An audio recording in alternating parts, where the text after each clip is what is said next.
My name's Stephen Wicks. I'm the planning manager for Namibia, based in Windhoek.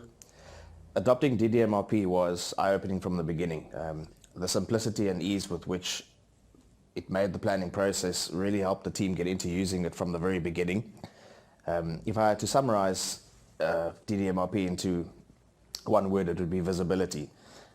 We are able to see at first glance the actual status of our raw materials and finished goods, which guides us in the right direction to do our replenishments in the right order, right priority, and to the correct buffer zones.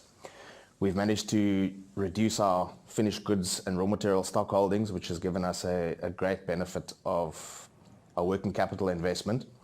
We've also managed to reduce improve our days of coverage on imported materials from 14 days to 13 days, and on our own manufactured goods from 14 days to 11 days.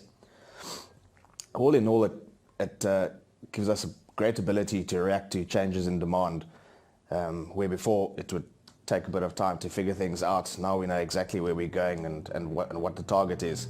It's given us a great amount of flexibility in our planning, and we no longer get surprises we used to in the past.